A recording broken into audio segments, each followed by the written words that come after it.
ఓం శ్రీ మాత్రే నమః. అరుణాచలం వెళ్తున్నారా? అరుణాచలం వెళ్ళినప్పుడు తక్కువ ఖర్చుతో మనం ఎక్కడ ఉండొచ్చు, ఆశ్రమాల వివరాలు, వాటితో పాటుగా కొన్ని రూమ్స్ కూడా ఉంటాయి.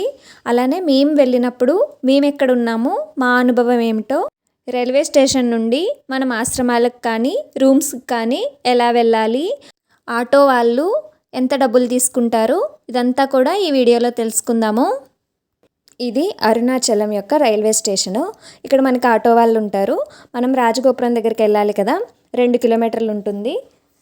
దానికోసం వాళ్ళు మనిషికి 20-30 తీసుకుంటారు. మేము ముగ్గురం విత్ లగేజ్ కాబట్టి మా దగ్గర 100 రూపాయలు తీసుకున్నారు. మేము అలా 100 రూపాయలు ఇచ్చి వెళ్ళాము.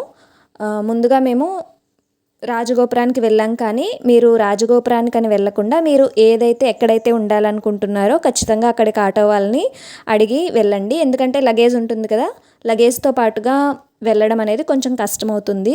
మళ్ళీ మీరు ఆ కొంచెం దూరానికి వెళ్ళాలన్నా వాళ్ళు 50-100 అలా అడుగుతారు. కాబట్టి ముందే మీరు రైల్వే స్టేషన్ నుంచి ఏ సత్రానికైనా లేకపోతే ఎక్కడికి వెళ్ళాలనుకుంటున్నారో అక్కడికి డైరెక్ట్గా వెళ్ళిపోండి.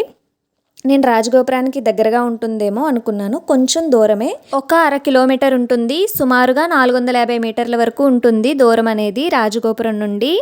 తర్వాత మనకి ముందుగా సేవా మఠం అని చెప్పి ఒక ఆశ్రమం కనిపిస్తుంది. దాని పక్కన అప్పర్ స్వామిగల్ మఠం అని ఉంటుందన్నమాట. తెలుగులోనే ఇప్పుడు బోర్డు కూడా తెలుగులో పెట్టారు. మనకి వెళ్ళిన వెంటనే మనకు కనిపిస్తుంది. లేదంటే ఆటో వాళ్ళని మనం రైల్వే స్టేషన్లో ఎక్కిన తర్వాత అక్కడికి తీసుకెళ్ళిపోమన్నా డైరెక్ట్గా వాళ్ళు అక్కడికే తీసుకెళ్ళిపోతారు. అప్పర్ స్వామిగల్ మఠం ఆ సత్రానికి వెళ్ళామన్నమాట, తమిళ సత్రానికి. ముందుగా అక్కడికి వెళ్ళినప్పుడు మనకి 100 రూపాయలకి లాకర్ ఇస్తారు. ఇంకొక 100 రూపాయలు ఎక్స్ట్రా తీసుకుంటారనమాట. మనం రూమ్ ఖాళీ చేసేసేటప్పుడు ఆ 100 రూపాయలు మనకి రిటర్న్లో ఇస్తారనమాట. మీ దగ్గర లగేజ్ ఎక్కువ ఉందనుకోండి, వాళ్ళు లగేజ్ని బట్టి 2 లాకర్స్ ఇవ్వాలా 3 లాకర్స్ ఇవ్వాలా అనేది వాళ్ళు నిర్ణయించుకుని ఇస్తారనమాట. మనకి ఆధార్ కార్డు ఉంటే వాళ్ళు ఆ ఆధార్ ఐడితో మనకి రూమ్ అనేది ఇస్తారనమాట. మేమైతే అక్కడ తీసుకోలేదు. ఈ అప్పర్ స్వామిగల్ మఠం ఏదైతే ఉందో దీని పక్కనే సేవా మఠం అని ఇంకొక ఆశ్రమం ఉంటుంది. అక్కడ లాకర్స్ అనేవి అవైలబుల్గా ఉండవు, ఓన్లీ రూమ్సే ఉంటాయి. అక్కడ ఇంకొకటి ఏంటి అంటే, ఈ అప్పర్ స్వామిగల్ మఠంలో కూడా మనకి లాకర్స్తో పాటుగా రూమ్స్ కూడా ఉంటాయి. అయితే రూమ్స్ అనేవి ఏసీ నాన్ ఏసీ ఉంటాయి. నాన్ ఏసీ అనేవి ముందే సేల్ అయిపోతాయి కదా, మేము వెళ్ళేటప్పటికి ఏసీయే ఉన్నాయి. చలికాలంలో ఏసీ మనం వేసుకున్నా వేసుకోపోయినా వాళ్ళు ఏసీ రూమ్ కిందే లెక్క కట్టి 1600, అంటే 3 మనుషులుంటే 1600 అలా వాళ్ళు అడుగుతున్నారనమాట. అని చెప్పి మేము ఇంకా లాకర్ తీసుకోలేదు, అక్కడ ఏసీ రూమ్ కూడా తీసుకోలేదు. బయటికి వచ్చేసాము. బయటకు వచ్చేసాక ఈ అప్పర్ స్వామిగల్ మఠం ఏదైతే ఉందో దానికి ఎదురుగా కొంచెం పక్కనే రూమ్స్ అయితే ఉన్నాయి. మనకి నాన్ ఏసీ అంటే తక్కువగానే వస్తుంది, అక్కడ నాన్ ఏసీ లేదు, ఏసీ ఉన్నాయి. కానీ మనకి ఇది శీతాకాలం, ఏసీతో అవసరం లేదు. కానీ మనకి రూమ్ కావాలి, రాజగోపురానికి దగ్గరగా ఉండాలి. ఎందుకు అంటే మనం గిరి ప్రదక్షిణ చేసి వచ్చాక త్వరగా రావటానికి మనకి సులువుగా ఉండాలి కాబట్టి ఇక్కడ తీసుకున్నాం అనమాట. ఈ రూమ్ వచ్చి 1300 ముగ్గురికి. మనకి ఈ రూమ్లో bed, hot water, TV, wifi ఇవన్నీ వాళ్ళు ఇచ్చిన ఫెసిలిటీస్. బాత్రూమ్ అది అటాచ్డ్గా ఉంటాయి. శుభ్రంగానే ఉంది. మనం 24 అవర్స్కి అనమాట ఇదంతా. మీకు ఆ డీటెయిల్స్ కావాలంటే అడగండి, నేను చెప్తాను. మీకు నాన్ ఏసీలో అయితే ఇంకా తక్కువగా వస్తాయి అనమాట. అక్కడ నాన్ ఏసీ అనేవి అవైలబుల్గా లేవు, అయిపోయాయి. ఇంకేది ఉంటే అదే తీసుకోవాలి కాబట్టి ఇంకా అవే తీసుకున్నాము. తక్కువలో రూమ్స్ కావాలంటే నాన్ ఏసీ కనుక ఉంటే మీకు తక్కువలోనే వస్తాయి. మీకు రాజగోపురానికి తక్కువలో రూమ్స్ నాన్ ఏసీలో దొరికాయంటే అదృష్టమే.